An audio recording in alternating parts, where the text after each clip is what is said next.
You catch her in a lie, you find the messages, or you see the truth with your own eyes, and yet, within 5 minutes, somehow you are the one apologizing. Behavioral observations suggest that for a woman who has betrayed the marriage, the victim card is her most effective psychological weapon.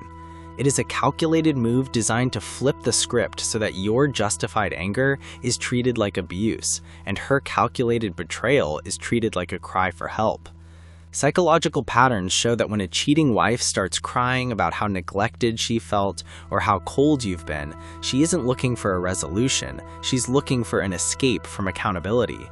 You need to stay until the very last second of this video because we are going to dismantle the victim narrative and show you exactly how she uses your empathy to bury her guilt and why your sympathy is the very thing keeping you trapped in her web of lies.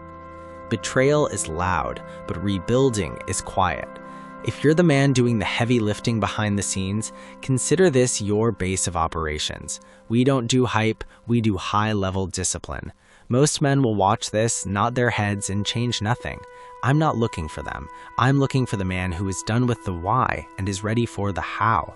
Hit subscribe to join a brotherhood that values silence over shouting and strength over sympathy. Leave a comment if you're standing with us today. Presence is power. Claim yours. The first psychological reality we must confront is the Darvo strategy. Behavioral observations suggest that many people who commit an act of betrayal use a technique called deny, attack, and reverse victim and offender.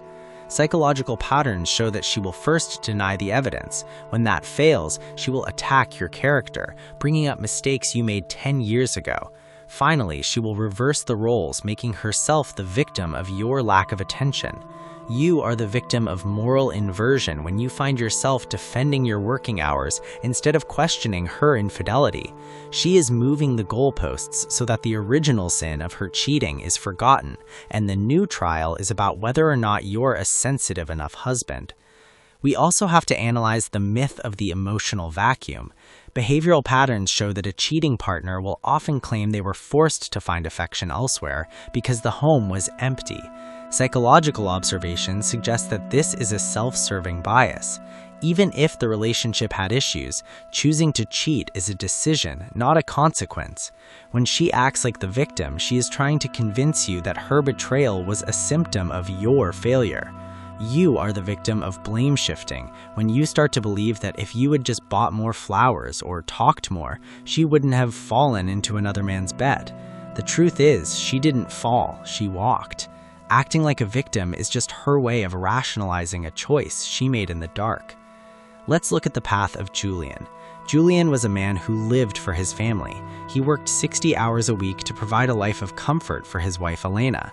When Julian discovered that Elena had been seeing a fitness coach behind his back, he was shattered. But the moment he confronted her, the Elena he knew disappeared. She didn't apologize. She didn't beg for forgiveness. Instead, she burst into tears and started screaming about how lonely she was while he was at work. She told him that his obsession with money had starved her soul. She made Julian feel so guilty for providing that he ended up crying with her, promising to work less and listen more. Julian is the loser in our story because he accepted the narrative of the oppressor. He allowed Elena to make his hard work the reason for her lack of character. Psychological patterns show that because Julian bought into the victim act, Elena never felt the weight of her actions. She saw that she could cheat and then blame Julian to get even more attention than before.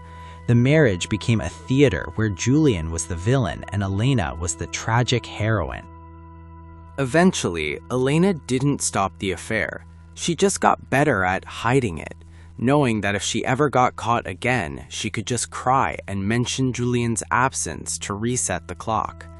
Julian lost his respect, his frame, and eventually his sanity because he tried to heal a woman who was weaponizing her tears to avoid growth.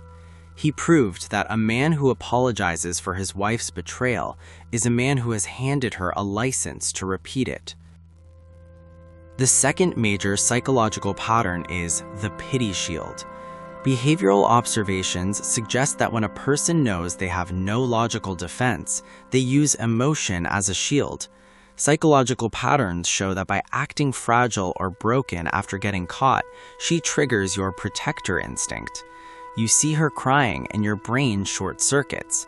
You forget that she is the one who caused the pain, and you start trying to comfort the person who hurt you. You are the victim of cognitive dissonance when you try to be the doctor for the person who stabbed you.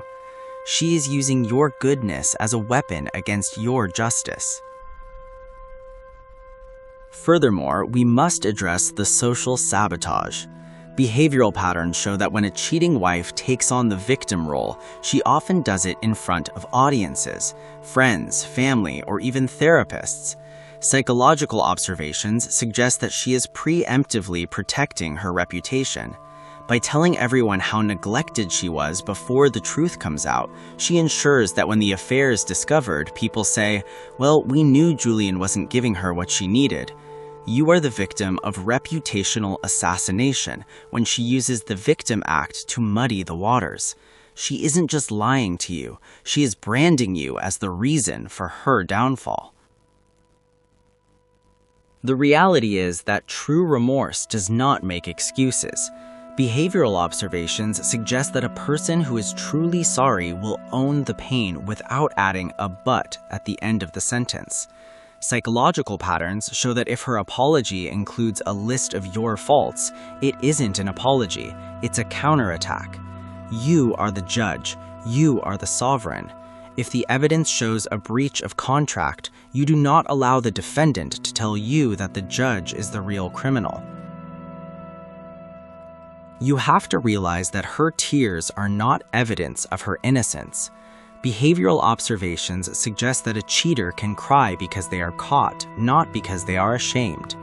Psychological patterns show that acting like the victim is a survival mechanism for the ego. You are the source. You are the standard. If she is rewriting history to make you the bad guy, you close the book. Do not be the man who validates a lie because he's scared of the crying. You are a sovereign man, and a sovereign man knows that the truth doesn't need a sad story to be true. Average men look for excuses. Disciplined men look for results.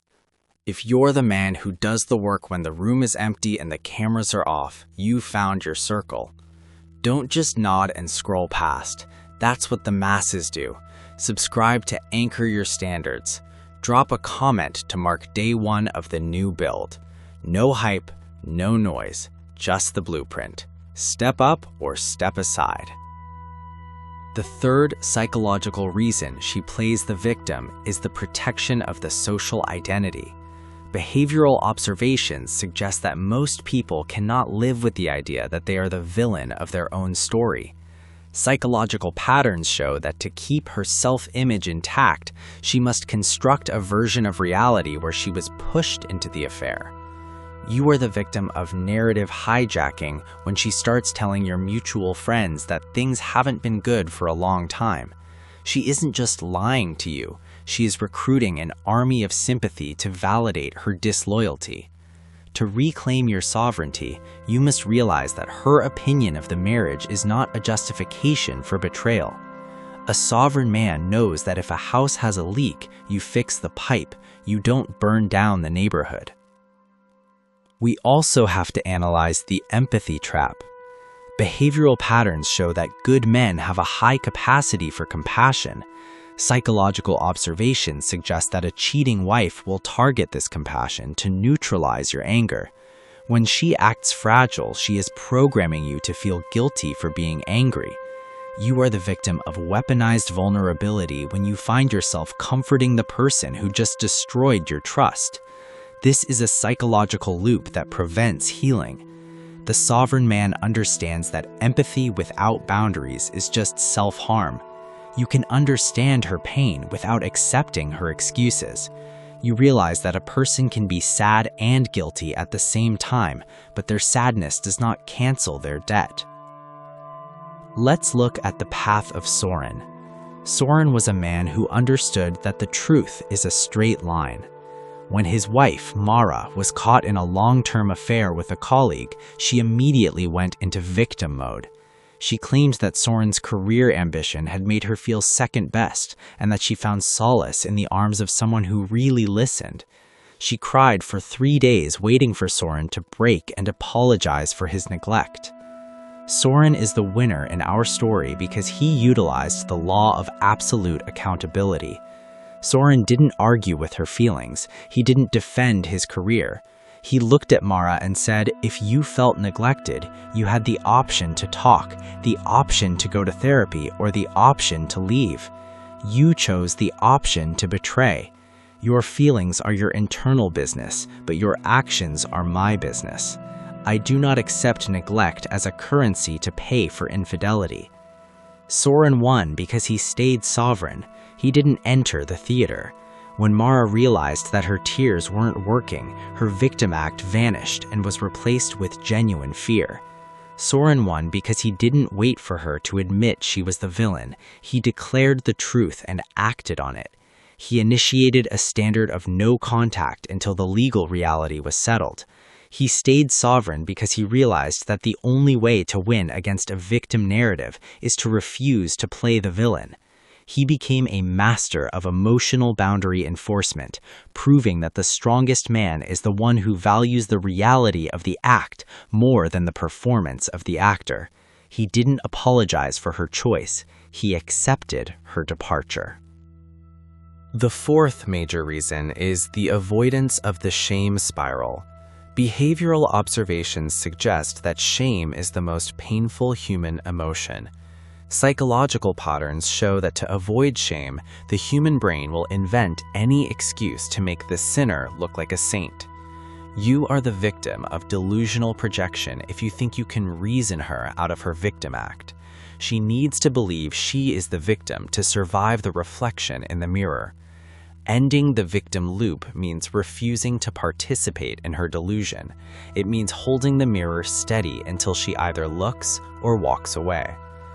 Furthermore, we must address the sovereignty of the unshakable truth. Behavioral patterns show that lies need maintenance, but truth just is. Psychological observations suggest that when you stop explaining your side of the story and simply state the facts, you drain the energy out of her performance. You are the victim of explanatory exhaustion until the day you realize that you don't need her agreement to be right. The final realization is that her victimhood is a strategy, not a reality. Behavioral observations suggest that if she were a true victim, she would be seeking solutions, not seeking pity. Psychological patterns show that remorse looks like restitution, but victimhood looks like diversion. You are the architect. You are the leader. If the foundation is rotten with dishonesty, you don't listen to the wood cry, you replace the timber. The reality is that a man who falls for the victim act is a man who will be gaslit for the rest of his life. Behavioral observations suggest that manipulation only works on the willing. Psychological patterns show that strength is apathetic to false narratives. You are the source. You are the power. If she is painting a picture of you as the monster, you leave the gallery. I have a smart question for the men who have the sovereign fortitude to finish this analysis on the end of the victim act.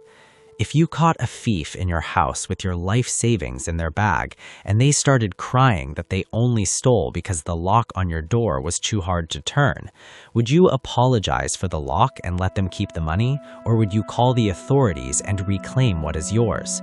You are the house. Your trust is the savings. The cheater is the thief. Stop apologizing for the lock. Drop a comment below and tell the Brotherhood what was the most ridiculous excuse she used to make herself the victim of her own affair. Was it your long hours, your tone of voice, or something that happened years ago? How did you break the spell and reclaim the truth? Share your sovereign reality. Your refusal to be the villain might be the clarity a brother needs to stop the apology and start the rebuild. Let's build the Council of Sovereign Men.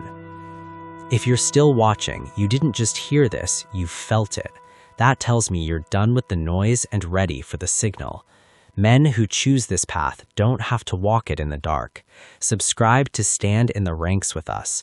Drop a comment and tell me exactly what hit home. I pay attention to the men who speak up. Stay disciplined, hold the line, do the work. I'll see you in the trenches next time.